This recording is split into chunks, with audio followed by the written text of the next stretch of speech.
ప్రియమైనటువంటి సహోదరి సహోదరులందరూ గమనించవలసిన విషయం ఏంటంటే, ఎస్తేరు గ్రంథం 2వ అధ్యాయం 9వ వచనాన్ని మనము చదువుకుందాం. కలిసి నాతో పాటు కూడా బైబిల్ ఉన్నటువంటి వారు బైబిల్ విప్పి, చదువు వచ్చినటువంటి వాళ్ళు నాతో పాటు కూడా కలిసి చదవలసిందిగా మనం చేస్తున్నాం. ఆ చిన్నది అతని దృష్టికి ఇంపైనది గనక ఆమె తన వలన దయ పొందెను. కాబట్టి ఆమె పరిమళ క్రియల కొరకైన వస్తువులను, ఆమెకు కావలసిన భోజన పదార్థములను రాజు ఇంటిలో నుండి ఆమెకి ఇయ్యదగిన 7 ఆడపిల్లలను అతడు ఆమెకు త్వరగా ఏర్పరిచి ఆమెను, ఆమె చెలికత్తెలను అంతఃపురములో అతి శ్రేష్టమైన స్థలముందుంచెను. చదవబడిన ఈ లేఖన భాగములను ప్రభు ఆశీర్వదించి మన ఆధ్యాత్మికమైన జీవితానికి దీవెనకరంగా చేయనుగాక. గమనించండి, ఎస్తేరు గ్రంథం 2వ అధ్యాయం 9వ వచనాన్ని చూస్తే ఆ చిన్నది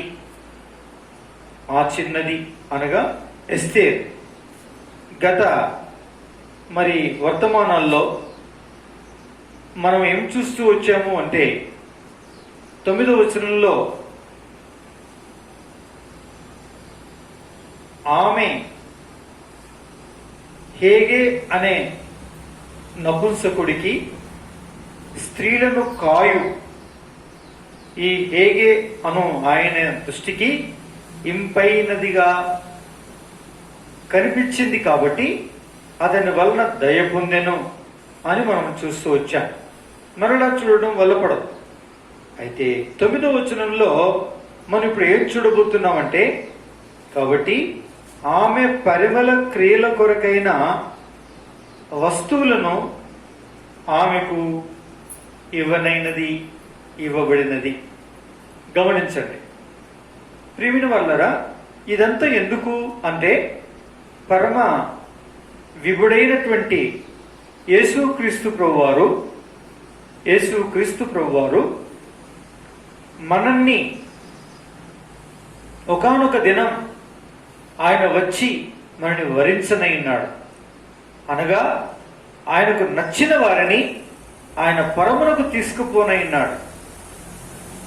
ఎప్పుడు ఎల్లప్పుడూ ఆయనతో సదాకాలం ఉండుటకు, ఆయన మనతో కాపురము చేయుటకు, మనం ఆయనతో నిత్య నివాసమును చేయుటకు ఆ దేవదేవుడు రానయండి. ఆయన మనల్ని తీసుకుని పోవడానికి ఈ భూలోకంలో మనల్ని తన రక్తంతో కడిగి మనల్ని సంఘముగా అనగా తన అంతఃపురములో చేర్చి అతి శ్రేష్టమైనటువంటి వాటి చేత మనల్ని పోషించి వీళ్ళగా మనల్ని సిద్ధపరుస్తున్నాడు. మనము సిద్ధపడిన తర్వాత, సిద్ధపడుతూ ఉన్నప్పుడు ఆయన ఎప్పుడు వస్తాడో తెలియదు. కాబట్టి ఈ సిద్ధపాటులో ఉంటున్న ఈ కాలంలో ఆయన ఎప్పుడు వచ్చినను సరే రావచ్చు. వచ్చినప్పుడు ఆయన దృష్టికి ఎవరు ఇంపైన వారిగా కనిపిస్తారో వారిని ఆయన మెచ్చి తన లోకానికి తీసుకుని పోవడానికి సిద్ధముగా ఉన్నాడు. వీళ్ళరా, అందుకొరకు మనం ఈ భూలోకంలో సంఘముగా సమకూర్చబడి ఇట్టి సహవాసములో మనము సిద్ధపరచబడుచు ఉన్నాం వీళ్ళరా. అందుకే దేవుని యొక్క వాక్యంలో రాయబడింది, అలాగున అనేక మంది కన్యకులు పోగు చేయబడి అహస్వరోసు యొక్క అంతఃపురములో ఏం చేయబడుతున్నారు అంటే, పిల్లగా సిద్ధపరచబడుతూ ఉన్నారు. రాజు దగ్గర ప్రవేశించవలసిన సమయం రానైనది. అప్పటి వరకు సిద్ధపడినటువంటి వారెల్లరూ తీసుకుని వెళ్ళి చూపించినప్పుడు ఆయనకి ఎవరి మీద ఇష్టమవుతుందో వారు పట్టపురాణి కాబోతున్నారు. ఇది ఆ అంతఃపురంలో, ఆ షూషను కోటలో జరుగుతున్నటువంటి విషయం పిల్లారా. అదే విషయం ఇప్పుడు జరుగుతుంది భూలోకంలో. క్రీస్తు యేసు ప్రభువు రక్తంతో కడగబడిన మనం ఆయన కోట, ఆయన అంతఃపురం అనేటువంటి సంఘములో సకల సౌకర్యాలు కలిగినటువంటి ఆధ్యాత్మికమైనటువంటి పోషణలో సంఘం ఈ దినం పోషింపబడుతుంది. ఎవరు సిద్ధపడతారో సిద్ధపడుతూ ఆయనకు నచ్చిన వారుగా ఉంటారు. ఆయన వచ్చినప్పుడు వారిని ఆయన తీసుకొని పోతాడు. ఆయనతో కూడా వారిని ఉంచుకుంటాడు. సదాకాలం ఆయనతో నివాసం చేస్తారు. పిల్లరా, ఈ యొక్క పరిస్థితిలో, ఈ విధమైనటువంటి తంతులో ఏం చేస్తాడు మనకి అంటే, ఆయన పరిమళ క్రియల కొరకైన వస్తువులను మనకు ఇచ్చాడు. పరిమళ క్రియల కొరకైన వస్తువులను మన కొరకు ఇచ్చాడు. చూసారా? అంటే అర్థం ఏంటంటే, ఆయన వచ్చినప్పుడు, ఆయన మనల్ని సమీపించినప్పుడు ప్రేమిన వల్లరా మనలో నుంచి పరిమళ సువాసన వెదజల్లుడు కొరకు, పరిమళ మిచ్చేటువంటి వస్తువుల చేత మనని ఈ భూలోకంలో ఏం చేస్తున్నాడు? ఆయన పెంచి మనల్ని పోషిస్తున్నాడు. ప్రియులరా, ఆ పరిమళ క్రియల కొరకైనటువంటి వస్తువులు ఏంటివి?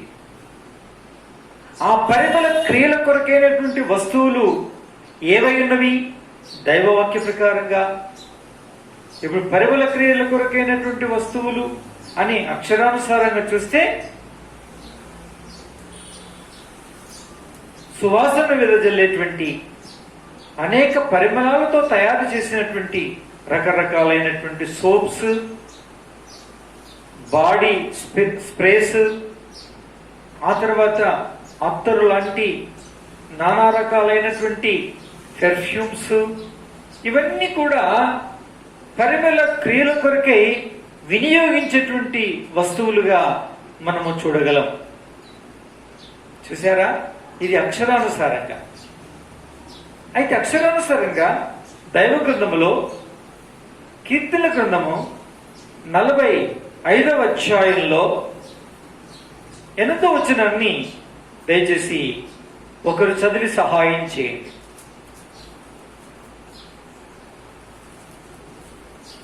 నీ వస్త్రములెల్లా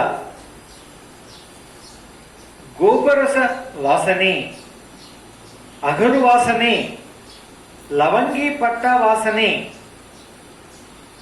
దంతముతో కట్టిన నగరులలో దైత్యవాయిద్యములు నిన్ను సంతోషపెట్టుచున్నవి. చాలు. ఇక్కడ 8వ వచనంలో ఒక మాట రాయబడింది. అదేమిటి అంటే, నీ వస్త్రములెల్లా గోపరస వాసనే, అగరు వాసనే, లవంగి పట్ట వాసనే. చూసారా? ఇక్కడ ఒక 3 పరిమళ ద్రవ్యాలు, పరిమళమునిచ్చేటువంటి వస్తువులు ఉన్నాయి. వీటి చేత దేవుడు మనల్ని పోషిస్తున్నాడు. మనం ఏం చేస్తున్నాడండి? పోషిస్తున్నాడు. వీటి చేత మనల్ని మనం శుశుపరచుకొని శుభ్రపరచబడాలని, ఆ దినపు రాకడ కొరకు వీటి అనుభవంలో మనం ఉండాలని ప్రభువు వీటిని మనకు దయచేశాడండి. ఎస్తేరుకు వీటిని దయచేసిన అహశ్వరోసు వలె క్రీస్తు యేసు ప్రభువారు అను విభుడు కూడా మన కొరకు వీటిని ఇచ్చాడు. వీటిలో మీరు సిద్ధపడండి. నేను వచ్చినప్పుడు, లేక మీ ఆయుష్ అయిపోయి మీరు ఒకవేళ నా దగ్గరికి మీరు వచ్చినప్పుడు, మిమ్మల్ని మెచ్చి నేను అంగీకరించాలంటే, మిమ్మల్ని నేను సమీపించినప్పుడు, మీరు నన్ను సమీపించినప్పుడు మీలో నుంచి పరిమళ సువాసన వెదజల్లాలి. నాకు ఇష్టం పడుతుంది. అప్పుడు మిమ్మల్ని నేను స్వీకరిస్తాను. అప్పుడు నాతో మీరు సదాకాలం నివాసం చేస్తారు. అందుకోసం వీటిని నేను ఏర్పాటు చేస్తున్నాను అని ప్రభువు మన కొరకు ఏర్పాటు చేశాడండి. అంటే ఇవి అక్షరానుసారమైన పరిమళాలను వెదజల్లేటువంటి మరి సుగంధ సంబంధమైనటువంటి వస్తువులైతే ప్రియమైన వాళ్ళరా, మరి ఇవి ఆధ్యాత్మికంగా ఏమని చూపిస్తున్నాయి అని మనం గమనిస్తే, నా ప్రియమైన సహోదరి సహోదరులారా, 8వ వచనంలోని గోపరస వాసన అంటే దాని యొక్క అర్థం ఏమిటి అని మనము యోచిస్తే, గోపరసం అనేటువంటి ఆ యొక్క పరిమళమును వెదజల్లేటువంటి ఈ పరిమళ వస్తువును మనము ధ్యానిస్తే ప్రియమైనటువంటి వాళ్ళరా, అద్భుతం, ఆశ్చర్యం. అవును, ఇదంతా అంటే ఆధ్యాత్మికంగా ఎవరిని పోలి ఉంటూ ఉంది అని అంటే ప్రియమైన వాళ్ళరా, పరిశుద్ధాత్ముని యొక్క కార్యములు ఏవైతే ఉన్నాయో ఆ కార్యములను సరైనటువంటి ధీటైనటువంటి ఆధ్యాత్మికమైనటువంటి లక్షణాలకు సరిపోయినటువంటి ధీటైనటువంటి లక్షణాలు కలిగినదిగా ఉంటుందని ప్రియులారా మనం ఆయా విధములుగా పరిశోధించినప్పుడు తెలుస్తుంది. తర్వాత బైబిల్ పండితులు వారి అభిప్రాయమును వ్యక్తపరిచినారు. నా ప్రియమైనటువంటి వాళ్ళరా, బైబిల్ నిఘంటువులను, బైబిల్కి సంబంధించిన అనుబంధ గ్రంథములను, తర్వాత బైబిల్ పండితులైనటువంటి వారి యొక్క అభిప్రాయం ప్రకారంగా గోపరస వాసన అనేటువంటి ఈ యొక్క వాసన ఏం కలిగిస్తుంది అంటే, నా ప్రియమైనటువంటి వాళ్ళరా, ఏం కలిగిస్తుంది అంటే పరిశుద్ధాత్ముడు ఆధ్యాత్మికంగా ఏమి కలిగిస్తున్నాడో దానంతటి కలిగిస్తుందంట ఈ వాసన. అంటే అర్థం ఏంటంటే పిల్లరా, ఇప్పుడు చూడండి, మనము ఎంతో ప్రయాసపడి కొన్ని పెద్ద పెళ్ళిళ్ళకు వెళ్తే చెమటలు కారుతూ ఉంటాయి, ఉక్కు పూస్తూ ఉంటుంది, తర్వాత చికాకు ఉంటుంది, ఎంతో మరి ఆయాసంతో వెళ్తాం. అయితే అక్కడికి పోగానే మొట్టమొదలు ఏం చేస్తారు వాళ్ళంటే ఒక పుష్పము చేతికిస్తారు, లేక ఇద్దరు చెరొక వైపు నిలబడి మంచి సువాసనను వెదజల్లేటువంటి అత్తర్ లాంటి సెంట్ని ఏం చేస్తారంటే స్ప్రే చేస్తారు. అలా స్ప్రే చేయగానే అట్టి వాసన మన నాసికా రంధ్రాల్లో నుంచి నాఘ్రానించినప్పుడు మన మనసు ఎంతో సంతృప్తి చెందుతుంది. అమ్మా అని నిట్టూర్పు తీసుకునేటట్లు చేస్తుంది. కొట్టిందేమో వీళ్ళరా స్ప్రే అనగా సెంట్, కానీ అత్తర్ సువాసన వెదజల్లేదు.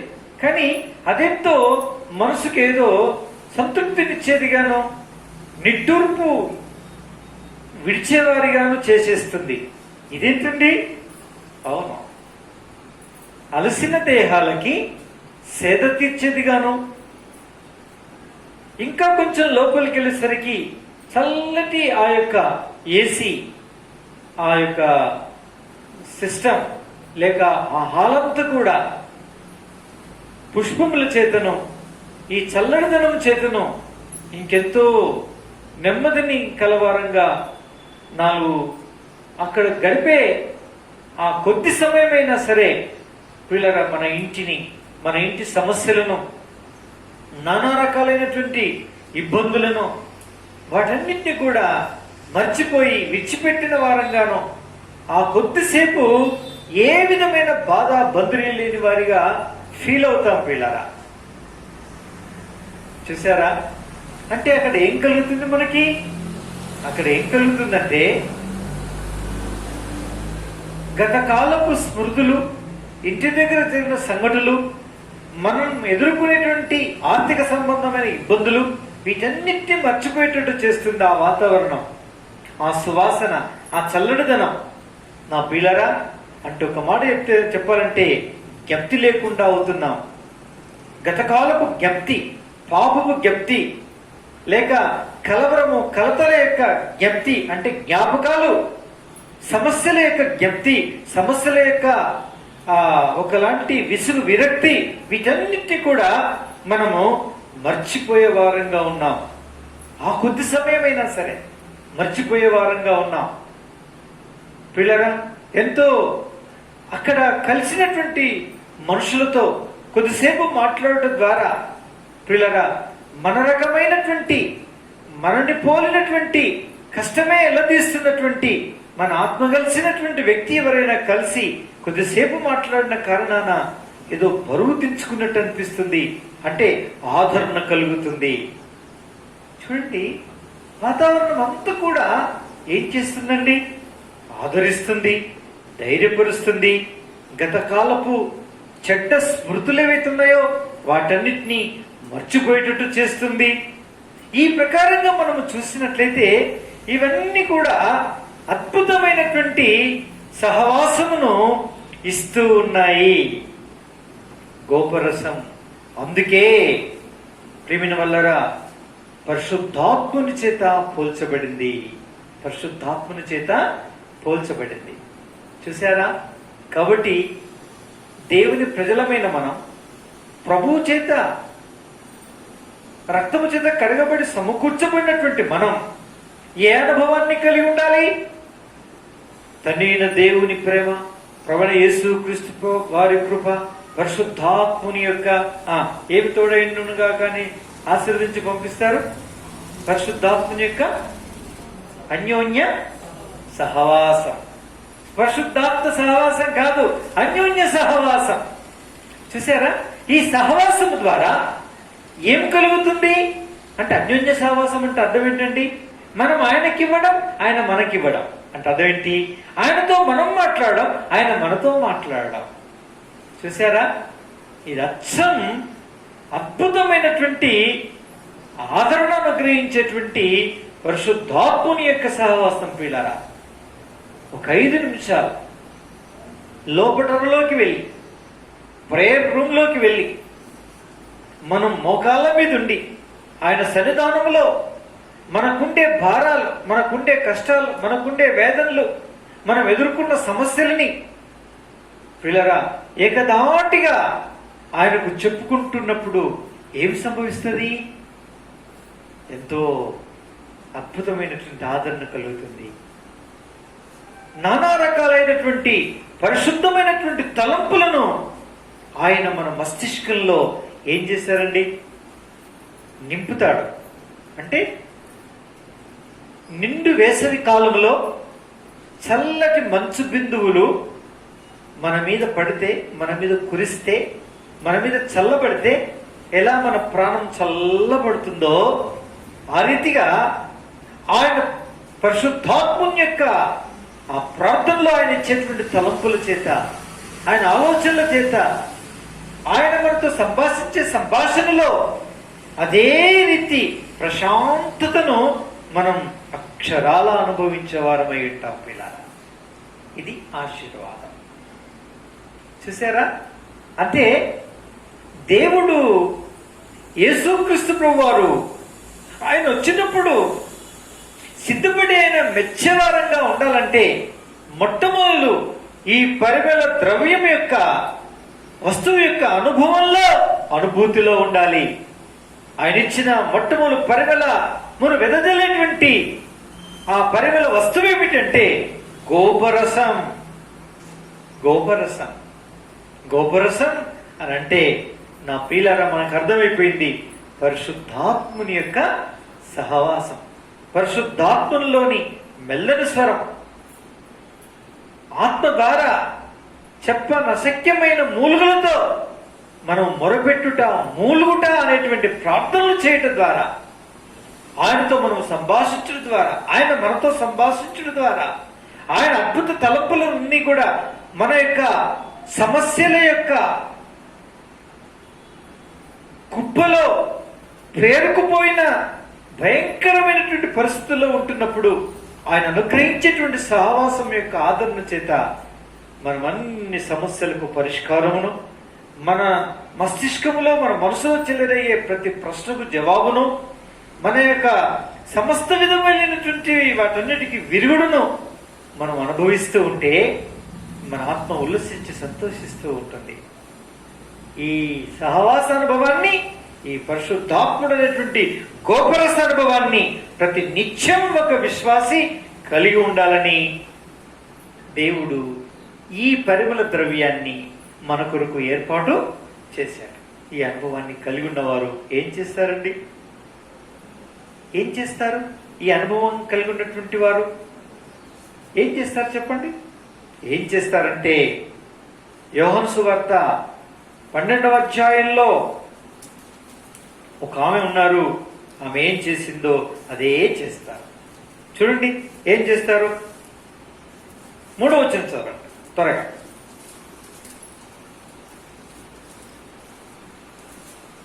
యోహాను సువార్త. అప్పుడు మరియా మిక్కిలి విలువగల అచ్చ జటామాంసి అత్తరు ఒక సేరున్నర తీసుకుని యేసు పాదములకు పూసి తన తల వెంట్రుకలతో ఆయన పాదములు తుడిచెను. ఇల్లు అత్తరు వాసనతో నిండెను. పిల్లరా, ఇక్కడ ఆరాధన చేస్తాం. ప్రభు పాదాలకు పూస్తూ ఆ పాదములను మొక్కుతూ ఉంది. పిల్లరా, ఆరాధిస్తుంది. చూసారా, ఈ గోపరస అనుభవంలో ఉన్నటువంటి వారు, అంటే పరిశుద్ధాత్ముని యొక్క ప్రేరేపణలో, పరిశుద్ధాత్ముని యొక్క మెల్లని స్వరం వినడంలో, పరిశుద్ధాత్ముని యొక్క నింపుదలతో ఎవరైతే ఈ అనుభవ సహవాసం కలిగిన వారుగా ఉంటారో, ఈ గోపరస అనుభవాన్ని కలిగి ఉంటారో, వారు అట్టి గోపరసము చేతనే, అంటే అట్టి పరిశుద్ధాత్ముని ప్రేరేపణ చేతనే ఒక మనుష్యుడు తన రక్షకుడు అయినటువంటి యేసుక్రీస్తు ప్రభు వారిని ఏం చేస్తారండి? స్తుతించి ఆరాధిస్తారు, ఆయన కొనియాడతారు, ఆయన గణపరుస్తారు. ఎప్పుడు ఏకధాటిగా ఈ అనుభవాన్ని కలిగి ఉంటూ ముందుకు వెళ్తూనే ఉంటారు. పిల్లరా, ఎంత అద్భుతం, ఎంత ఆశ్చర్యం! నా ప్రియ సోదరి సోదరులారా, ఎంత ఆశ్చర్యకరమైన విషయం!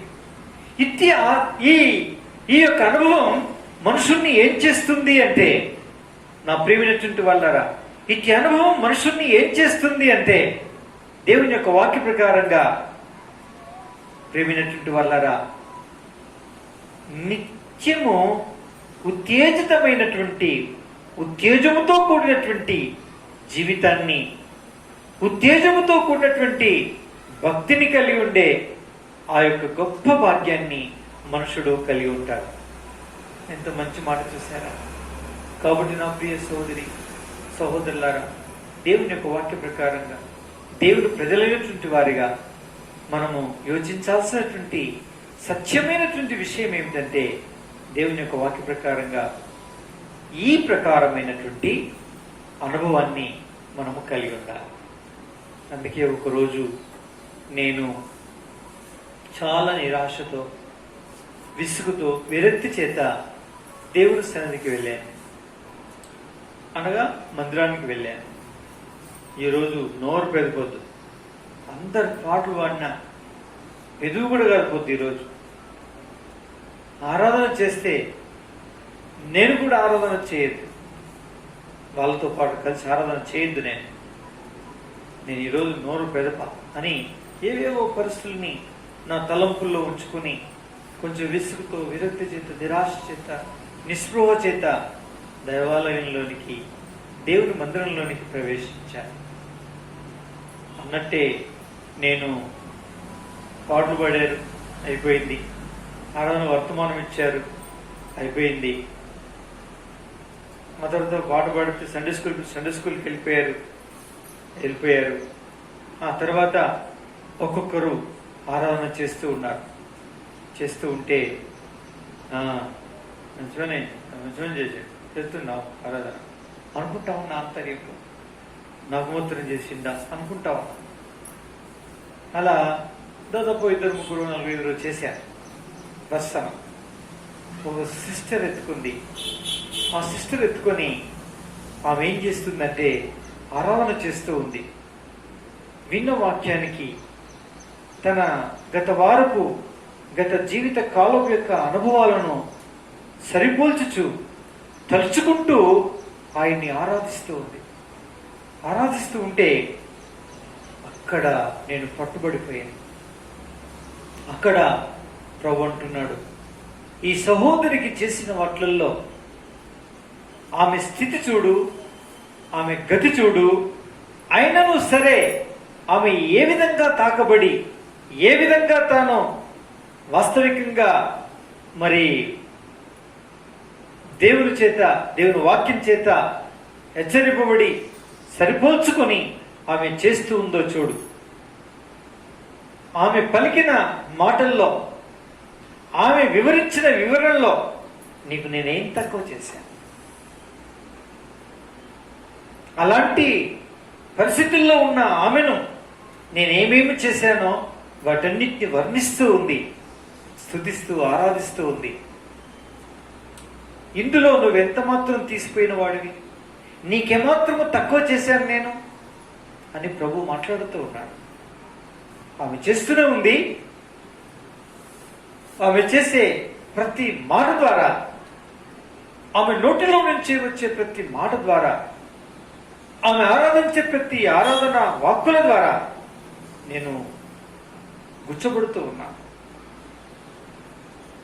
అప్పుడు నాకు అర్థమైపోయింది,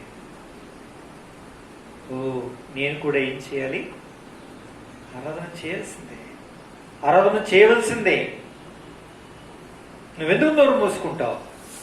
నీ పెదులు తెరువు, నువ్వు ఆరాధించుమని ఆంతర్యం నన్ను పురికొల్పుతూ ఉంది. వీళ్ళరా, చివరికి పోరాటంలో నేను అనే నిరాశపడే మనిషి మౌని అయిపోయాడు. వీళ్ళరా, పరిశుద్ధాత్ముడు తాను ప్రేరేపించిన ప్రేరేపణతో ఆయన స్తుతించడానికి, ఆరాధించడానికి పురికొల్పబడి నా నోరు తెరిచి ఆయన స్తుతించి ఏం చేశాను? ఆరాధించాను. పిల్లరా, దీనికి బలమైన కారణం ఏంటండి? అక్కడ మాటలు కాదు, అక్కడైన వాక్యము కాదు, కానీ గోపరస అనుభవం కలిగినటువంటి ఆ సహోదరి యొక్క ఆధ్యాత్మికమైనటువంటి జీవితంలో నుంచి అనుభవించినటువంటి వాటన్నిటిని ఒక్కసారి జ్ఞాపకం చేసుకుంటూ, ప్రభు ఇచ్చిన ఆదరణ, ప్రభు ఇచ్చినటువంటి నడిపింపు, ప్రభు వినిపించిన అద్భుతమైనటువంటి దివ్యమైనటువంటి మధుర స్వరం, ఈ అనుభవాలు, ఈ అనుభూతులన్నీ కూడా ఆమె వర్ణిస్తూ ఉంటున్నటువంటి ఆ దేవదేవుడితో, ఆ పరిశుద్ధాత్ముడు తనకు అనుగ్రహించిన సహవాసం యొక్క వెంట నన్ను తగిలింది, నన్ను తాకింది. వెంటనే నేను వీళ్ళరా ఆయన స్తుతించి ఆరాధించడం ప్రారంభించాను. నా ప్రియ సోదరి సోదరులాగా, కాబట్టి నీవు ఇదే పరిస్థితుల్లో ఉన్నావా? చాలా సందర్భాల్లో మనుషులు మనం ఇదే పరిస్థితుల్లో ఉంటాం. దానికి గల బలమైన కారణం ఏమిటో తెలుసా? ఆయనతో సహవాసము సరిగ్గా మనం చేయని కారణాన, గోపరస అనుభవాన్ని మనం కలిగి ఉన్న కారణాన.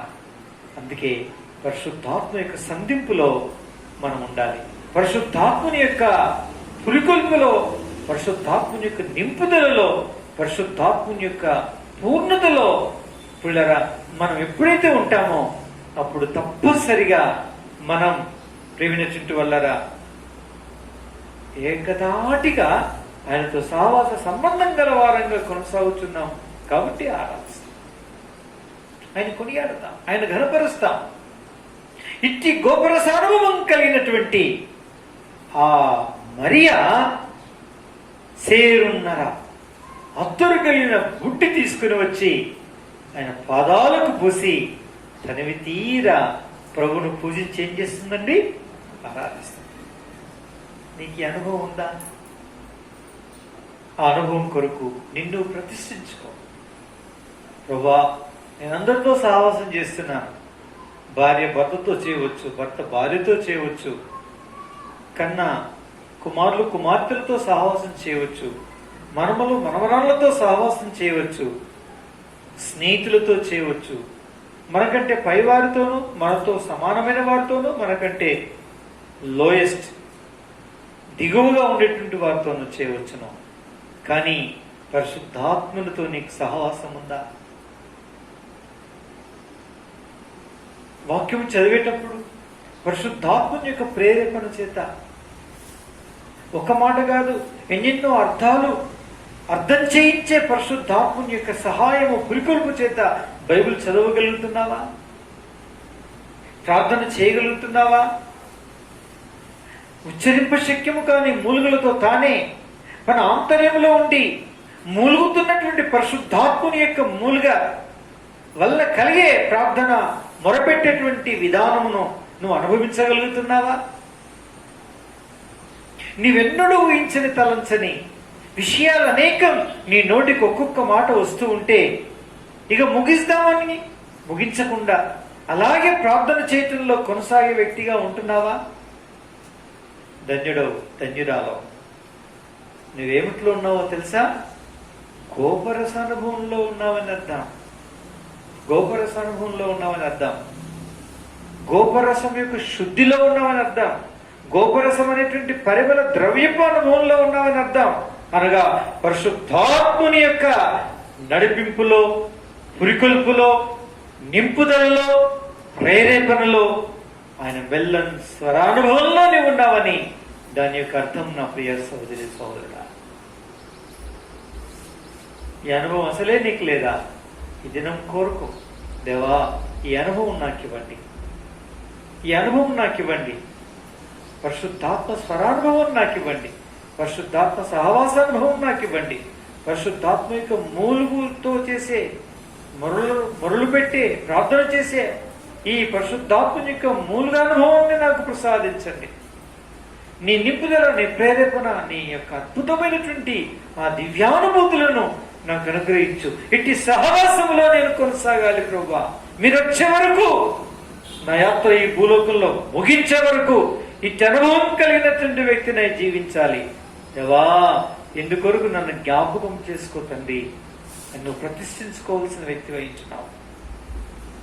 అప్పుడు మన పరమ విభుడైన యేసుక్రీస్తు ప్రభువారు వచ్చినప్పుడు ఇట్టి వారి యందు, ఇట్టి అనుభవం కలవారి యందు ఆయన సంతృప్తి చెంది, ఆనందించి, ఇష్టపడి ఇంపైన వారని ఆయన మిమ్మల్ని స్వీకరించి, మనల్ని స్వీకరించి ఆయన పరమరాజ్యములో ఏం చేస్తాడంటే మనల్ని చేర్చుకుంటాడు. ఎంత అద్భుతమైన అనుభూతి, అనుభవం ఇది నీకుందా? లేని ఎడల ఈ అనుభవంలో నువ్వు కొనసాగవలసిన వ్యక్తి ఉంటున్నావు. ఒకప్పుడు ఉండేనా, ఇప్పుడు లేదా? అయితే నువ్వు సరిదిద్దుకోవాల్సిన వ్యక్తి. ఎక్కడ పడిపోతావో, ఎక్కడ జారిపోతావో, ఎక్కడ పరిశుద్ధాత్మను దుఃఖపరచుతావో, ఎక్కడ ఈ గోపరస మనం ఈ యొక్క పరిమళ ద్రవ్యపు అనుభవంలో నుంచి పడిపోయావో, జారిపోయావో, ఐక విచారములు, ధనమోసములని నానా రకాలైనటువంటి వాటి చేత శోధింపబడి, శోధన గురి అయిపోయి, నీవు ఒకవేళ దూరమైనటువంటి వ్యక్తివై నిరాశపడి, విసిగిపోతూ, దుఃఖముతో, కన్నీళ్లతో, నిరీక్షణకు ఆస్పదము లేని జీవితాన్ని జీవిస్తూ, నిరీక్షణకు ఆధారము లేని వ్యక్తి వలె మరలా నీవు దిగజారిపోయినటువంటి పాపిష్టి లోకములోనికి వెళ్ళిపోయినటువంటి వ్యక్తిగా నీవు ఉన్నట్లయితే ఈ దినం నువ్వు పురికొల్పబడవలసిన వారమైనావు. ఈ దినం ఈ గోపరస అనుభవంలోనికి రావాల్సిన వ్యక్తివైనావు. అప్పుడే దేవుడు నిన్ను దీవించి ఆశీర్వదిస్తాడు. ఇహమందు శాంతి, సమాధానము, తృప్తి కలిగిన సంతుష్టి సహితమైన దైవభక్తి గొప్ప లాభ సాధనము అన్నటువంటి మాట నెరవేర్చబడుతుంది. అంత మాత్రమే కాదు, సదాకాలం ప్రభుతో కూడా సహవాసం చేయడానికి నువ్వు కొనిపోబడతావు. ఎంత ఆనందం! నువ్వు పోయినా దేవుని సన్నిధికి వెళ్ళిపోతావు. ఆయన వచ్చినా ఆయన నిన్ను మెచ్చినను తీసుకుని వెళ్తాడు తన రాజ్యానికి. ఇది నీకుండే గొప్ప భాగ్యం. చూసారా? అందుకే దేవుడు ఈ భూలోకంలో మనల్ని లోకంలో నుంచి వేర్పరిచి ఈ విధమైనటువంటి ప్రత్యేకమైనటువంటి వ్యక్తులుగా మనల్ని చేసి మనల్ని ఈ ప్రకారంగా సిద్ధపరచువాడైనాడు. దేవుని వల్లరా. అందుకే ఇటు వాక్య ప్రకారంగా మనం ప్రతిష్ఠించుకుందాం. ఇటు వాక్య ప్రకారంగా మనం ఆయన మహిమ కొరకు ముందు కొనసాగుదాము కాక. ఇట్టి గొప్ప రసానుభవాన్ని అనుగ్రహించి పరిశుద్ధాత్మని యొక్క నిండు దీవెనల చేత ఆయన మనని నింపి, ఆయన దీవించి మనని ఆశీర్వదించును గాక. మోకరించండి.